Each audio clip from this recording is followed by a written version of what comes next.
안전교육 강의가 있겠습니다. 연상훈 교수님 나오셔서 심폐소생술 응급처치, 재난 발생 시 표준 행동 요령에 대해서 강의가 있겠습니다. 방금 소개를 받은 연상훈 교수님 다시 한번 인사드리겠습니다. 반갑습니다. 주어진 시간 내에 아마 여러분들이 기억을 나 민방위 아니면 예전에 어디서 들었는데 라고 하더라도 다시 한번 뭐 이상한 게 아니니까 다시 한번 잘 기억을 해주시면, 대신 지금 말씀드리는 것은 듣고서 까먹진 않을 겁니다. 앞으로 한 30년, 50년 후에도 기억이 나실 수 있는 방법을 설명을 드릴게요. 아주 간단하고요. 자, 일단은 이거는 마네킹이 아니고 애니라고 얘기합니다. 애니메이션의 약자가 아닙니다. 애니, 그냥 인형인데, 이제 사실 사연은 있습니다. 사연이 있는데, 미국의 한 9세에, 미국의 부부 사이에 9살 난 딸아이가 있었습니다. 그 여자아이의 이름은 애니였는데, 갑자기 우리가 전혀 예상하지 못한, 나이가 드신 분이 심정지가 보통 올 수가 있는데, 확률적으로 그 친구가 갑자기 이 심정지가 와서 하늘나라로 스카웃이 되었습니다.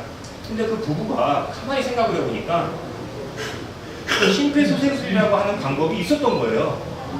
그래서 이상하다, 왜 그랬지? 교육이 뭔가 잘못됐나? 제대로 안내를 못 받았네? 라고 해서 이와 같은, 지금보다는 좀 그랬지만 마네킹을 만들어서 전 세계에 보급을 시킨 거예요. 그래서 이 마네킹의 이름은 애니입니다. 자, 아무튼 우리가 과연 심정지가 과연 나는 괜찮을 수 있을까? 라고 하시기엔 아까는 9살 날의 예를 들었죠. 그렇지 않습니다. 심지어 헤어 튜브 같은 데 보시면 멀쩡하게 축구장에서 운동하던 축구 선수가 갑자기 쓰러지는 경우가 있습니다. 통상적으로 35세 이전과 35세 이후로 나눠지는데요. 35세 이전 같은 경우는 심장이 수축 이완을 하는 건 당연히 아시겠죠. 심장 근육이 두꺼워지는 비후성 심근염이라고 하는 질병을 가지고 있는 사람은 심장이 젊은 사람이라고 하더라도 갑자기 멈춰서 파르르 떠는 심실세동이 일어난다고 합니다. 즉, 나 젊다라고 해서 심정지가 오지 않을 수 있을 거야 라고 하는 것은 운전 실력하고 건강은 자신하시면 안 됩니다. 35세 이전은 비후성 심근염이 있었을 때 심정지가 올 수가 있고요. 아무도 모르는 거예요. 35세 이후에는 얘기가 틀려집니다. 자연 발생적으로 생길 수가 있는데요. 크게 7가지로 정의가 됩니다. 해당이 되시는지 한번 생각해 보세요. 내가 확률이 있는지 없는지. 첫 번째는 콜레스테롤 불균형입니다. 즉, 좋은 콜레스테롤보다는 나쁜 콜레스테롤을 많이 먹었을 때 섭취하는, 일상적으로 그런 경우가 있습니다. 두 번째는 우리가 자주 아는 고혈압, 그 다음 세 번째는 당뇨, 네 번째는 비만, 중요도는 차이가 있겠지만, 그 다음 지나친 건강을 위해서 하는 흡연 가능할 수 있고요. 특히나 이제 비만 같은 경우 복부 비만이 좀 더 강할 수 있고요. 그 다음에 식품의 불균형, 물론 콜레스테롤 불균형이 가장 대표적일 수 있지만, 그리고 이제 운동 안 하는 경우, 몇 가지 그렇게 그러한 경우들, 고혈압, 당뇨 이런 것들이 있다라고 하면 심장 질환이 이상이 있을 수 있고 심정지가 생길 수 있다라고 보시면 됩니다. 자, 그런데 지금 왜 이걸 들고 와서 안전하고 생활 안전에 가장 큰 혜택이 응급처치에 해당되는 부분인데, 여러 가지 응급처치가 있지만 우리가 이거를 왜 배워야 되느냐라고 하는 데 있어서는 간단합니다.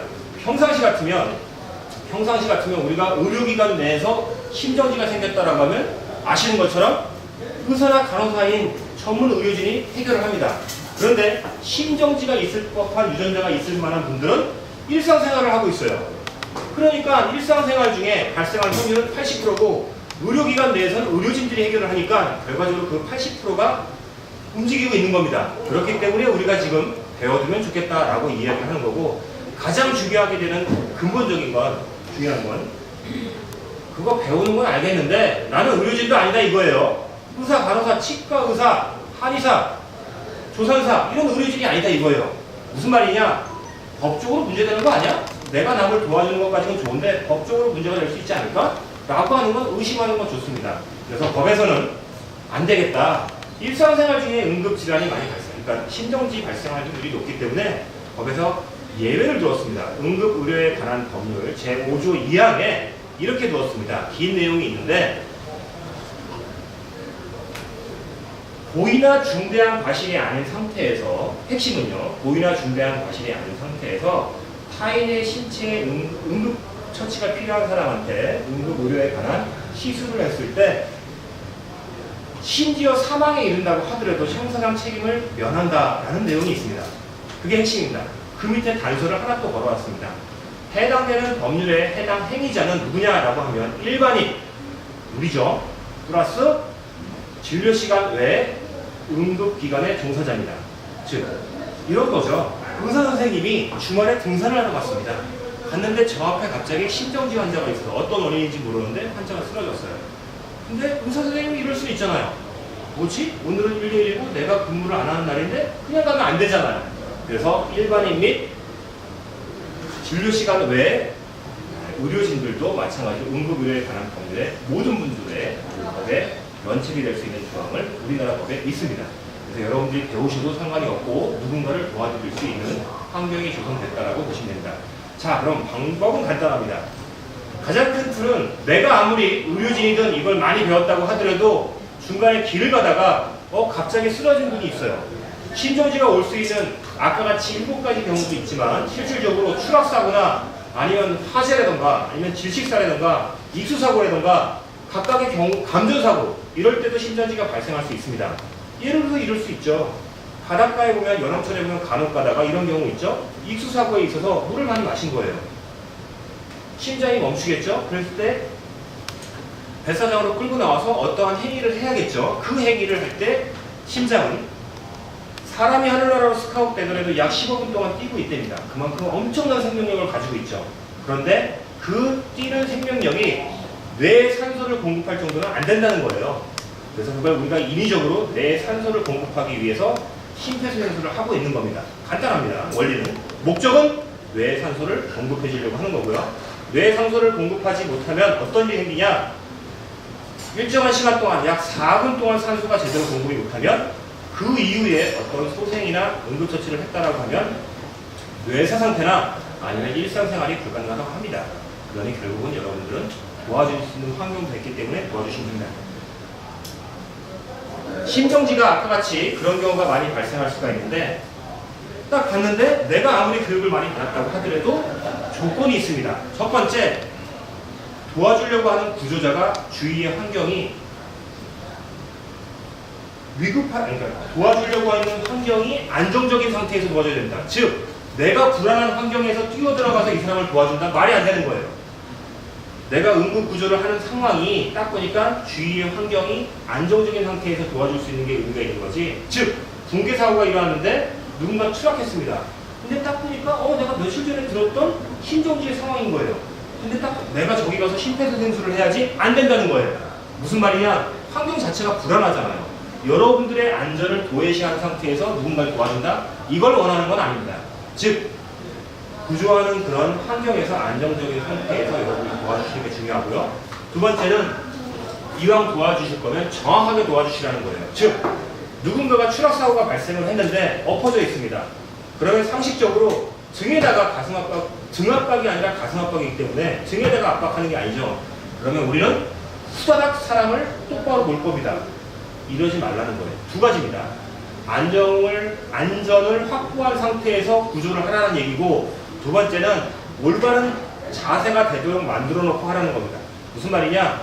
이 상태로 추락사고가 일어난 분이 있는데 이분을 후다닥 앞으로 돌려서 한다. 어떤 문제가 있을까요? 척추나 경추에 어디가 다쳤는지 모르는 상황에서 후다닥 앞으로 해놓으면 더 2차 사고가 더 일어날 수도 있죠. 천천히 해서 경추나 허리를 보호한 상태에서 올바른 자세를 만들어 놓고 하시라는 그러한 내용이고요. 자, 하는 데 있어서 그럼에도 불구하고 난 다 배웠다라고 해서 바로 심폐소생술을 하는 것도 중요하긴 하겠지만 하셔야 될 게 있습니다. 119에 연락하셔야 돼요. 통상적으로 차이는 있긴 하겠지만 여기 마포구죠. 제가 살고 있는 강서구는 물어봤더니 8분이 걸린대요. 119에 연락을 하면 8분이 걸린대요. 근데 아까 제가 골든타임이라고 해서 4분 정도 안에 산소를 공급하라고 했죠.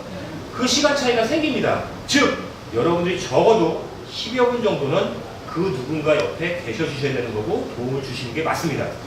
약 8분 정도 걸리는데 나는 열심히 이 사람을 살리려고 하는 의욕이 있다고 해서 심폐소생술을 하는 게 아니라 먼저 본인이 연락을 하거나 도움을 요청하는데 최소한의 요령을 가지고 정확하게 인상착의를 손가락질하는 건 좀 아니겠죠, 그죠? 주위에 옆에 사람이 있더라고 하면 옆에 계신 남성분 119에 연락을 좀 해주시기 바라고요. 또 혹시나 상황이 되시면 실제 작동하는 AED, 자동 심장 충격기를 가지고 왔는데 AED를 옆에 계신 분한테 요청을 하시고 주위에 옆에 계신 분들이 한 분밖에 없다라고 하면 119에 연락해 주시고요. 옆에 계신 남성분 119에 연락해 주시고요. 자동 심장 충격기 좀 갖다 주세요. 라고 정확하게 요청을 하시는 게 맞습니다.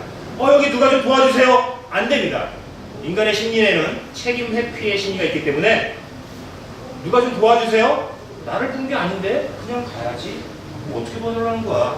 정확하게 요청을 하시는 게 좀 필요하고요. 119에 요청을 하고 난 다음에 그 다음에 압박의 부위가 있습니다. 지금 이거는 성인의 상반신이라고 보시면 되겠죠. 심폐소생술은 총 3가지로 나눠집니다. 영아, 만 1세 미만의 영아가 있고요. 여러분들 손주나 뭐 자녀분들이 됐을 수도 있고, 그 다음에 1세서부터 7, 8세까지 소아라고 구분을 하고요. 그 다음 7, 8세 이후서부터 성인 심폐소생술을 합니다. 지금은 성인인데 원리만 알면 해볼만 합니다. 50년 후에도 기억나실 수가 있어요. 숫자로 얘기하면 끝이 없습니다. 이 성인은 5에서 6cm 정도, 즉 가슴 압박 위치에서 5에서 6cm 정도 압박을 해야 되는 거고요. 똑같이 소아는 아까 얘기한 1세서부터 7, 8세는 5cm 정도, 압박점에서 5cm 정도 들어가야 되고요. 영아는 1세 미만은 4cm 정도 들어가야 돼요. 이거를 50년 후에 기억하실 수 있어요? 복잡해요. 그죠? 왜 그게 수치가 나왔는지를 기억하시면 여러분들이 그 숫자 신경 안 쓰시고 손주라던가 누가 봤을 때 왜 손주를 얘기하느냐? 아니에요. 그 흡연도 안 할 텐데 당연히 안 되죠. 무슨 말이냐? 사탕 같은 거를 먹다가 기도가 막힐 수도 있잖아요. 물론 기도가 막혀서 그걸 빼내지 못한 상황이라고 하면 심정지가 옵니다. 알고 계셔야 되는데 나온 근거는 간단합니다. 몸통의 3분의 1 정도는 압박을 해야 심장의 수축 이완을 도와줄 수 있겠다라고 만들어 놓은 겁니다. 그 수치가 성인 몸통의 3분의 1 해서 5에서 6cm가 나왔고요. 소아 몸통의 3분의 1, 이 몸통 높이의 3분의 1, 영아 몸통의 3분의 1이 4cm가 나온 거예요. 그러니까 여러분들이 기억하실 땐 3분의 1 정도는 압박을 해줘라. 그 정도 기억하실 수 있잖아요. 3분의 1 정도는. 자, 그 다음 압박 부위가 있습니다. 압박 부위는 여러 가지 교육기관마다 차이가 있을 수는 있을 거예요. 한 가지 확실한 건 이제 뭐 유식하게 유두 사이라고 보시면 됩니다. 자, 그런데 어떤 뭐 남성 여성을 떠나서 유두 사이는 하는데 사람마다 유두 사이라고 하면은 내려갈 수도 있는 거예요. 그죠? 구조적으로. 그렇기 때문에 이 가슴 명치 사이에 그 정 가운데 부분이라고 이해를 하시면 될 것 같습니다. 여기서부터 여기까지 사이의 정 가운데 부분. 심장은 우리가 봤을 때 왼쪽에 가 있는 걸로 이해를 하는데 실질적으로 이 안쪽에 있습니다. 안쪽에 들어가 있어요. 그렇기 때문에 여기 보시면 사람마다 분명히 유두 사이의 정 가운데라고 하면 위치가 틀려지기 때문에 보편적인 성인이다라고 하면 기본적으로 여기에 이쪽 부분이 맞는데 이제 여기 가슴뼈 정 가운데라고 이해하시면 큰 무리가 없습니다. 자, 이거는 성인하고 소아는 그렇습니다. 영아는 유두 사이에, 영아는 대부분 그 높이가 똑같겠죠. 유두 사이에 십자 교차점을 그었을 때 교차점 바로 밑에 2손가락으로 하는 겁니다. 자, 이해되셨고, 소아는 한 팔로 하는 겁니다. 성인은 2팔로 깍지를 껴서 하는 겁니다. 약간 복잡해질 수 있지만 성인은 2팔로. 왼손이 밑으로 내려가냐, 오른손이 밑으로 가느냐, 한번 해보죠. 이건 중요한 게 아닙니다. 한번 해보세요. 깍지를 한번 껴보시죠. 방법은 간단합니다. 이게 팔꿈치죠. 여기가 발꿈치죠. 여기는 손꿈치입니다. 맞죠? 팔꿈치를 쭉 핀 상태에서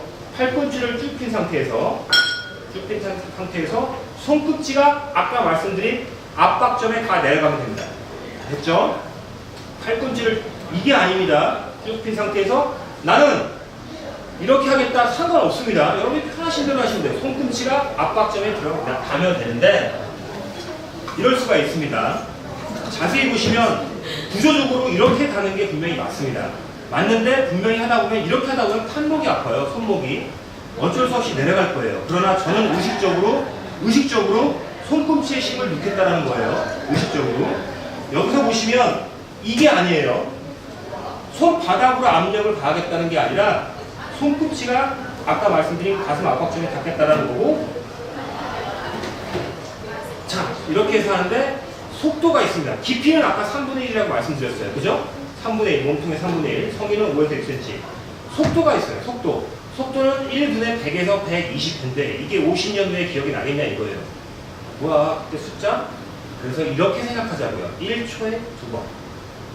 그럼 딱 깔끔하잖아요. 1분이 60번이니까 100에서 120회를 100을 띄고 1초에 2번, 3분의 1과 1초에 2번을 꼭 기억해 주시면 될 것 같아요. 속도는. 그리고 몸의 중심을 실어서, 그리고 여러분 트라이앵글이라고 아시죠? 삼각형으로 다 이제 연예인 속에 계신 분이니까 몸의 중심을 실어서 하는데 선이상 이제 최근에 몸이 붓긴 했지만 좀 받고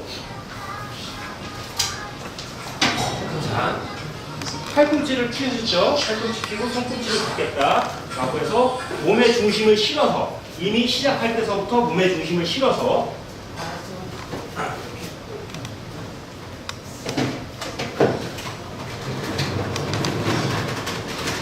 항상 한번 보여드리고 몸의 중심을 실어서 이렇게 걱정하지 마세요. 이쪽에서 서 있나 이쪽에 서 있나 중요한 건 아닙니다. 몸의 중심을 실어서 이렇게 이미 벌써 제가 몸의 중심을 실었기 때문에 어느 정도 내려가겠죠. 이런 걸 걱정하지 마세요. 심폐소생술을 했더니 갈비뼈가 골절이 난다는 얘기가 있는데 반대로 생각하면요. 골절이 안 됐다라고 하면 제대로 심폐소생술을 했는지 안 했는지도 의심할 정도입니다. 선택하시면 되죠. 이분의 갈비뼈를 보호하실 건지 이분의 뇌살을 걱정하실 건지 어느 걸 선택하시는 건 여러분 자유입니다. 하시는 게 맞겠죠. 자, 이미 벌써 몸의 중심을 실어서 지금 제가 원래 무릎 꿇고 해야 되는데 편의상 이렇게 하는데 속도는 1분에 2번. 자, 1초에 2번이요. 자, 그런데 비율이 있습니다. 비율, 즉 압박을 빨리 하고 이완을 천천히 하고 아니에요. 5대 5입니다. 압박, 이완. 자, 그런데 어쩔 수 없이 지금 제 손은 닿는 거예요. 닿고 있는 겁니다. 그렇지만 저의 힘은 손꿈치에서 들어가고 있는 겁니다. 자, 2015년도에 가이드라인이 바뀌었는데 어떤 거냐면 문제가 하나 있어요. 이 심폐소생술을 실시율이 우리나라가 10% 미만이래요. 10% 정도. 뭐야? 그럼 항상 비교를 하죠. 선진국은 30%가 넘는다고 합니다. 이유를 봤더니 인공호흡에 대한 거부감.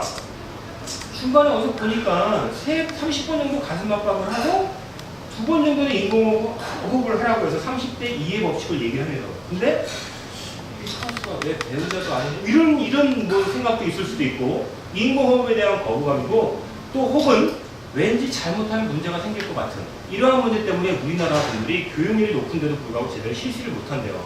그래서 2015년도 가이드라인이 호흡성 심정지가 아닌 상태에서는 그냥 가슴 압박을 해주세요 라고 해서 가이드라인이 바뀌었습니다. 무슨 말이야?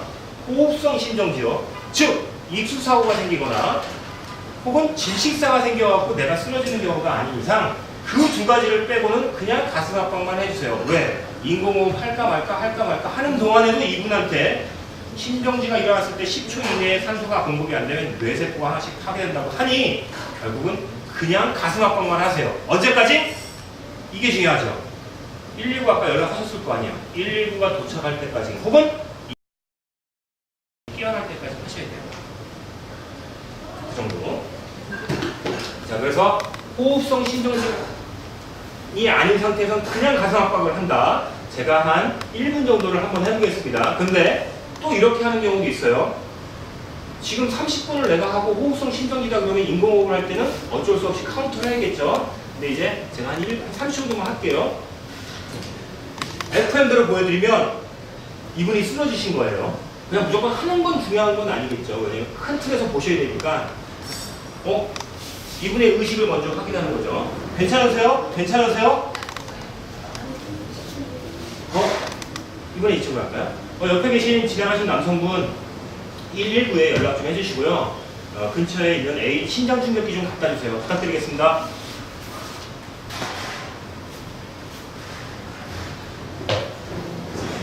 제가 그냥 할 때는 소리 없이 하지만 실질적으로 2번의 인공호흡을 하겠다라고 하면 이렇게 하시면 됩니다. 하나, 둘, 셋, 넷, 다섯, 여섯, 일곱, 여덟, 아홉, 열. 하나, 둘, 셋, 넷, 다섯, 여섯, 일곱, 여덟, 아홉, 열. 하나, 둘, 셋, 넷, 다섯, 여섯, 일곱, 여덟, 아홉, 열. 이게 30번이죠. 20번을 하다가 지치는 거예요. 그죠? 10번씩 끊어서 하시면 되겠죠? 자, 그런데 그렇게 하면 되는데 시선은 이분을 보고 계셔야죠. 의식이 돌아오면 안 하는 게 낫잖아요. 힘드니까. 자, 그런데 이제 인공호흡을 할 상황이 생겼어요. 안 해도 되는 걸로 법은 바뀌었지만, 법도 이게 아니지만 가이드라인이 바뀌었지만, 익수사고가 생겼어요. 혹은 아니면 호흡성 심정지가 생긴 거예요. 그럴 땐 합니다. 하는데 성인하고 소아하고 영아하고 약간이 틀리긴 하지만 성인은 태어났을 때는 기도가 똑바로 돼 있대요. 애기들은. 근데 성인은 자라면서 기도가 꺾여 있습니다. 몸은 똑바로 돼 있지만 그래서 기도를 어쩔 수 없이 열어야 됩니다. 기도를 열고 그 다음에 인공호흡 하는 방법은 마지막으로 요거까지만 하겠습니다. 인공호흡 하는 방법은 두 가지죠. 입과 입이 닿는 경우 맞겠죠? 그 다음 아니면 이분의 입을 내 입이 감싸는 경우 맞겠죠? 이분 입 안에 내 입이 들어가는 거, 내 입술이 들어가는 거. 총 세 가지가 있는데 어떤 걸 해야 되냐 이거예요. 이 해당되는 응급처치가 필요한 사람의 입을 제 입으로 감싸는 겁니다. 그런데 성인 같은 경우는 코하고 입하고 같이 늘 같이 연결되어 있으니까 코를 막고 손금치로 해서 눈썹 윗부분을 잡아주고 코를 막고 두 손가락으로 턱을 들어서 기도를 연 다음에 1초에 약 500에서 600ml 정도의 공기를 집어넣고요. 다시 손을 띄고 그 다음 심폐소생술을 실시하시면 됩니다. 1초에 2번 이상. 오늘은 여기까지 하고 나머지 행사를 하도록 하겠습니다. 몇 번 하고 그냥 끝냅니다. 심폐소생술은 굉장히 중요합니다. 우리나라는 가이드라인이 없고요. 유럽의 가이드라인을 가지고 있고요. 오늘 아무튼 우리 연상훈 교수님이 이렇게 해주신 거 너무 감사하죠? 네. 박수 한번 주시죠. 그래서 지금 여기에 있는 AED는 실질적으로 사용되는 AED를 가지고 왔어요. 사람이 여기서 쓰러진다면 여러분들 지금 바로 이 제세동기를 사용해서 살릴 수도 있습니다. 네, 제세동기 여기 가져온 제세동기 얼마짜리냐? 250만 원. 예. 실제 되는 거예요. 요거는 교육용이고 실질적으로 사용되는 제세동기가 지금 가지고 다니는 거예요.